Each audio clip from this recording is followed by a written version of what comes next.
নমস্কার, বাংলার মন থেকে বলছি সন্ময় বন্দ্যোপাধ্যায়।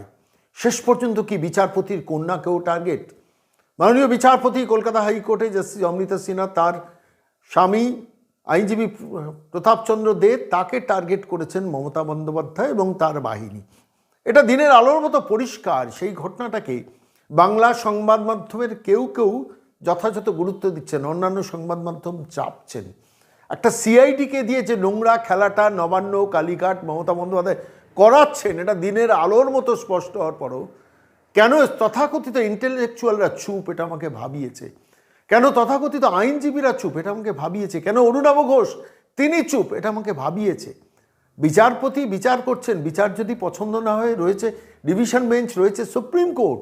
সেইখানে দাঁড়িয়ে সম্মানীয় বিচারপতি কেন কিছু অবজারভেশন দেবেন, কেন কোনো একটা নির্দিষ্ট রায় দিতে চলেছেন, সেটা আঁচ করে শেষ পর্যন্ত তার হাজব্যান্ডকে টার্গেট করা এবং এমন একটা ব্যাপারে টার্গেট করা, একটা প্রপার্টি ডিসপিউট।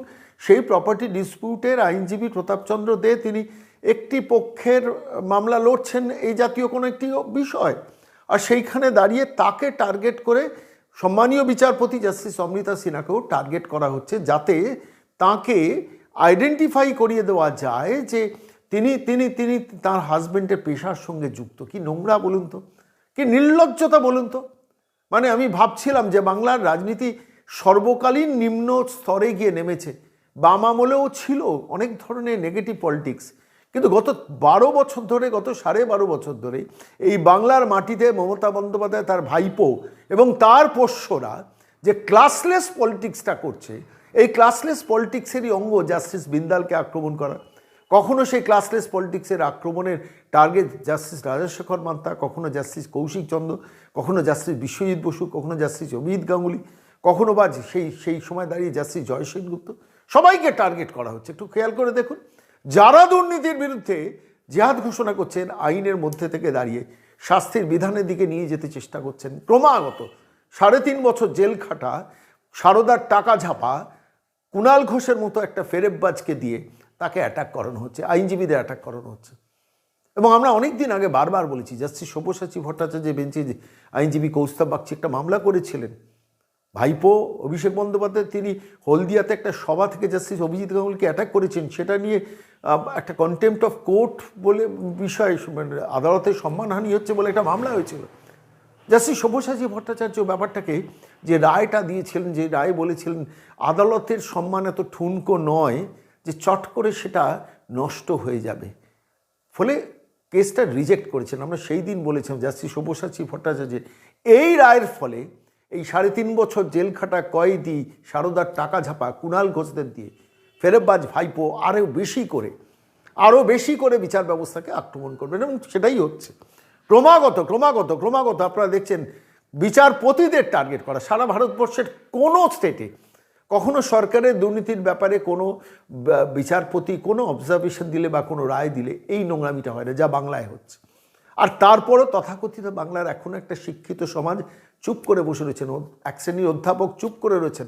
আনন্দবাজার বর্তমান এই সময় আজকাল প্রতিদিন সবাই ঘুমিয়ে পড়ছেন, একটু আধটু এবিপি আনন্দ প্রোটেস্টটা করছেন, রিপাবলিক প্রোটেস্ট করছে, সিএন বাংলা প্রোটেস্ট করছে, TV9 প্রোটেস্ট করছে, জি24 ঘন্টা প্রোটেস্ট করছে না, নিউজ 18 প্রোটেস্ট করছে না। কারণ নিউজ 18 পিসির চ্যানেল, জি24 ঘন্টা ভাইপোর চ্যানেল, আপনারা সবাই জানেন, আমি নতুন করে ব্যাখ্যায় যাচ্ছি না। কিন্তু বাংলার তথাকথিত বুদ্ধিজীবীরা কোথায়, ইন্টেলেকচুয়াল সমাজ কোথায়, যেখানে বিচারপতি, সম্মানীয় বিচারপতি অমৃতা সিনহার বিরুদ্ধে এইভাবে আক্রমণ হচ্ছে, ব্যক্তি আক্রমণ, তার পরিবারকে আক্রমণ, তার হাজব্যান্ডকে আক্রমণ। এমনকি আমি শুনলাম সজল ঘোষ বলছেন যে এমনকি বিদেশে থাকেন তার কন্যা, তাকেও টার্গেট করা হচ্ছে। ভাবতে পারেন কোন স্তরে না নামলে আজকে তৃণমূল কংগ্রেস রাজ্যের রাজনীতিটাকে কোন স্তরে নামিয়েছে, না নামালে এই পর্যায়ে এই পরিস্থিতি হয়।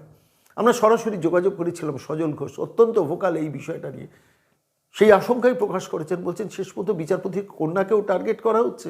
প্রশ্ন করেছেন, প্রশ্ন তুলেছেন। আজকের এই প্রতিবেদনে সজল ঘোষের সেই কথাগুলো শুনুন। নমস্কার দাদা। বলছি, বাংলার রাজনীতি আর কত নিচে নামবে? জাস্টিস অমৃতা সিনহার হাজবেন্ড প্রতাপচন্দ্র দের পেছনে সিআইডি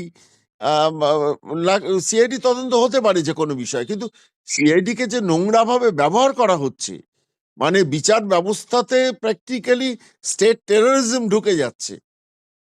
এই জায়গায় গিয়ে পৌঁছেছে, কিভাবে দেখছো একটু বলবে? আপনি নিশ্চয়ই জানেন, আমি যেটা শুনেছি সেটা হচ্ছে বিষয়টা এমন যে আপনি জানেন যে উনি কোন ঘটনা তদন্ত হচ্ছে। আমি একটু বলি, আমি যেটা শুনেছি সেটা হচ্ছে অমৃতা সিনহার বা তার পরিবারের কোনো বিষয় নয়, হুম কোনো একটি থার্ড পার্টির তাদের নিজেদের মধ্যে পারিবারিক দ্বন্দ্ব হয় পারিবারিক সম্পত্তি নিয়ে। হুম সেখান থেকে কেউ কোনো থানায় করতে যায়, এফআইআর কা কমপ্লেন করতে যায়, যে কমপ্লেনের মধ্যে তিনি লেখেন যে আমার বিরোধী পক্ষের উকিল যিনি, তিনি ভীষণ ইনফ্লুয়েন্সিয়াল, তিনি অমুক ব্যক্তি হুম বলে ওনার স্বামীর নামটা তিনি দেন, অ্যাজ আই নো, এবং আমি ভুল জানি না। না, ঠিকই ঠিকই। তারপর বোধহয় বিচারপতি বিষয়টা আইয়র থেকে জানতে যান, হুম সেইটা হয়ে দাঁড়ায় থ্রেট। হুম হুম আপনি ভাবুন যে এই মামলায় সরকার পক্ষের যে উকিল, হুম হুম সে উকিল হচ্ছে ভাইপোর দুর্নীতির চুরির কেসের উকিল, হুম হুম যিনি দিল্লিতে সুপ্রিম কোর্টে দাঁড়াচ্ছেন। হুম হুম হুম আপনি ভাবুন, এই মামলায় সরকার তার প্যানেলের লয়ার বাদ দিয়ে এই মামলায় সে চাইছে কাকে? হুম যে ভাইপোর উকিল তাকে। হুম হুম হুম আপনি দেখুন কবে ডাকা হয়েছে, 22 তারিখ। 22 তারিখ, হ্যাঁ। কেন 22 তারিখ?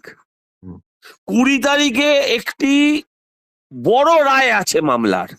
হুম 20 তারিখে একটা বড় ঘটনা ঘটার কথা, তাই হ্যাঁ, হ্যাঁ। 22 তারিখ তাকে ডেট দেওয়া হয়েছে। হুম হুম হুম হুম এটা তো স্টেট স্পন্সর টেররিজমের অনেক ওপরে। হুম এটা তো বিচার ব্যবস্থাকে সরাসরি আঘাত। হুম হুম হুম দেখুন, একদম। সিপিএম করেছিল লালা বাংলা ছেড়ে পালা, হ্যাঁ, তাই বলে এই, আচ্ছা বলুন তো, ফোনটা জমা দিতে হবে কেন? ঠিক। ও কি টেররিস্ট? ও কি ললিত ঝা? হুম ও কি নীলাক্ষ আইচ? হুম আসলে ওরা মানে আমি, এবং হুম এটাও শোনা ভুল হতে পারে আমার, ওনাদের সন্তান বোধহয় বিদেশে থাকে, হুম হুম সেখানেও তাকে প্রেসারে ফেলা হয়েছে। আচ্ছা।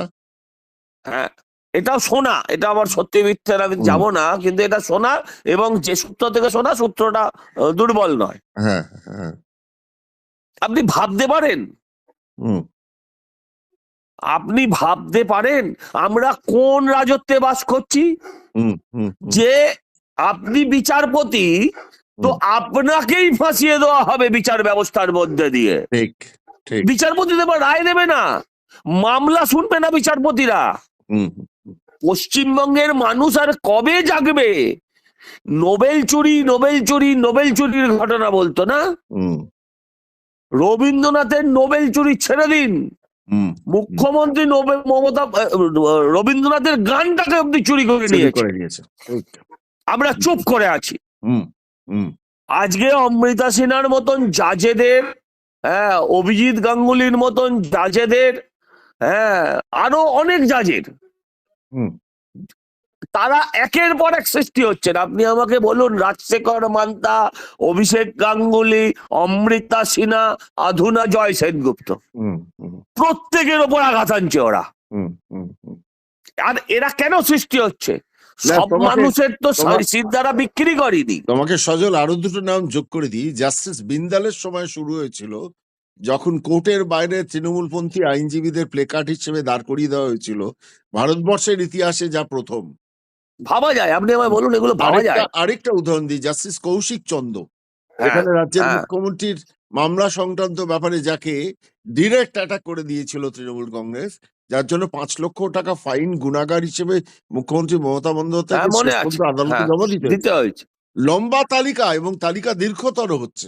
না, না, ও এটা এটা এটা আপনি বলুন, এটা কোন গণতান্ত্রিক ব্যবস্থায়? ঠিক। আমরা জঙ্গলের রাজত্ব ছিল এক সময়, বিহারেও কখনো হয়নি। হ্যাঁ হ্যাঁ বিচারপতিদের নিরাপত্তা, আপনি বিচারপতিকে ডাইরেক্ট মারছেন বাড়ির সামনে পোস্টার দিয়ে, হ্যাঁ। বিচারপতিকে লক্ষ্য করে এজলাসে দাঁড়িয়ে গালিগালাজ করছেন অভিষেক গাঙ্গুলির মতন লোককে। এরপর যেটা করছেন, জাস্টিস অভিজিৎ গাঙ্গুলিকে, অভিজিৎ গাঙ্গুলি, এরপর যেটা করছেন সেটা হচ্ছে আপনি একজন বিচারপতি, তিনি ন্যায়ের কথা বলেছেন, ঠিক তিনি তো কোনো অন্যায় কথা বলেননি, তিনি ন্যায়ের কথা বলেছেন বলে তার স্বামী সংসার তার উপর আক্রমণ। এবং আচ্ছা আপনি বলুন না, সিআইডি মোবাইলটা চাইবে কোন এতে? এবার আবার শুধু না মোবাইলটা চাইনি, তাকে জানানো হয়েছে যতগুলো অ্যাপ আছে অ্যাপের গুলোকে আনলক করে দিয়ে যাবেন, মানে ওদের কাছে সিস্টেম নেই যে অ্যাপগুলো আমি খুলতে পারি, বা এটা একটা মানসিক প্রেসার। বলছে অ্যাপ, সজল তোমাকে একটা ইনপুট দিই, আমি যা খবর সংগ্রহ করেছি এবং আমার খুব রিলায়েবল সোর্সে খবরটা সংগ্রহ করেছি, সেদিনকে শনিবার যখন আইনজীবী প্রতাপচন্দ্র দে জাস্টিস অমৃতা সিনহার হাজবেন্ডকে যখন ডাকা হয়েছিল ওখানে, তখন দুপুর 2টো থেকে রাত্রির 11টা, প্রায় 9 ঘন্টা ওখানে ছিলেন। তার মধ্যে খালি তার প্রশ্নের মধ্যে একটাই ছিল, আপনি আপনার স্ত্রীকে একটু এই ব্যাপারটা থেকে কেন শুধু শুধু এইসব প্রশ্নের মধ্যে ঢুকছেন, মানে তার ইন্টারোগেশনের মধ্যে সিআইডি বারবার জাস্টিস অমৃতা সিনহার আপনি ভাবুন এটা সাধারণ ছোট পুলিশ কোর্ট নয়, হাইকোর্টের বিচারপতিকে চমকাচ্ছে এরা। ঠিক, এবং চমকাচ্ছে না, প্র্যাকটিক্যালি ব্ল্যাকমেল করছে না। মানুষ যদি আজ না জাগে, দাদা, আমরা 34 বছর চুপ করে থাকার, 10 বছর চুপ করে থাকার, 34 আর 10 44 বছর চুপ করে থাকার ফল আজকে বাংলার মেয়েদের রাস্তায় ন্যাড়া হতে হয়। আমি বলছি, এরপর যদি বাংলার মানুষ না জাগে, না ঘুরে দাঁড়ায়, যদি না গণবিদ্রোহের পথে যায়, তাহলে আগামী দিন সবার ছেলে মেয়েকে রাস্তায় গায়ে তেল দিয়ে আত্মহত্যা করতে হবে। এই দিন এনে দিচ্ছে। বিচারপতিরা বিচার দেবে কি করে এরপর? সবাই তো আর অমৃতা সিনহা হবে না, এখনো জানি না এরপর অমৃতা সিনহার কি রিয়াকশন হবে। তিনি পেছবেন, তিনি দাঁড়াবেন, আরে সবাই তো দিনের শেষে ঘর সংসার করে। আমি যতটুকু ভদ্রমহিলাকে চিনেছি, না সেটা আমাদেরও বিশ্বাস, সেটা তো আমাদের বিশ্বাস, কিন্তু পরিবার অন্য জিনিস দাদা। সম্মানীয় বিচারপতিকে যতটা বুঝেছি, ইনি কিন্তু পিছিয়ে যাওয়ার মানুষ না, সেটা আমার বিশ্বাস, আমাদের প্রত্যেকটি মানুষের বিশ্বাস। কিন্তু বিশ্বাস যাই হোক না কেন দাদা, পরিবার একটা দুর্বলতার জায়গা। এটা কোন হামলা? শুনুন, পাপ বাপকে ছাড়ে না। আর আমি বিশ্বাস করি স্বর্গ নরক সব এখানেই থেকে যাবে। ভোগ করে যেতে হবে, দেখে যেতে হবে, সুস্থ থাকুন উনি সেটা ভোগ করার জন্য। আমি এটাই চাই।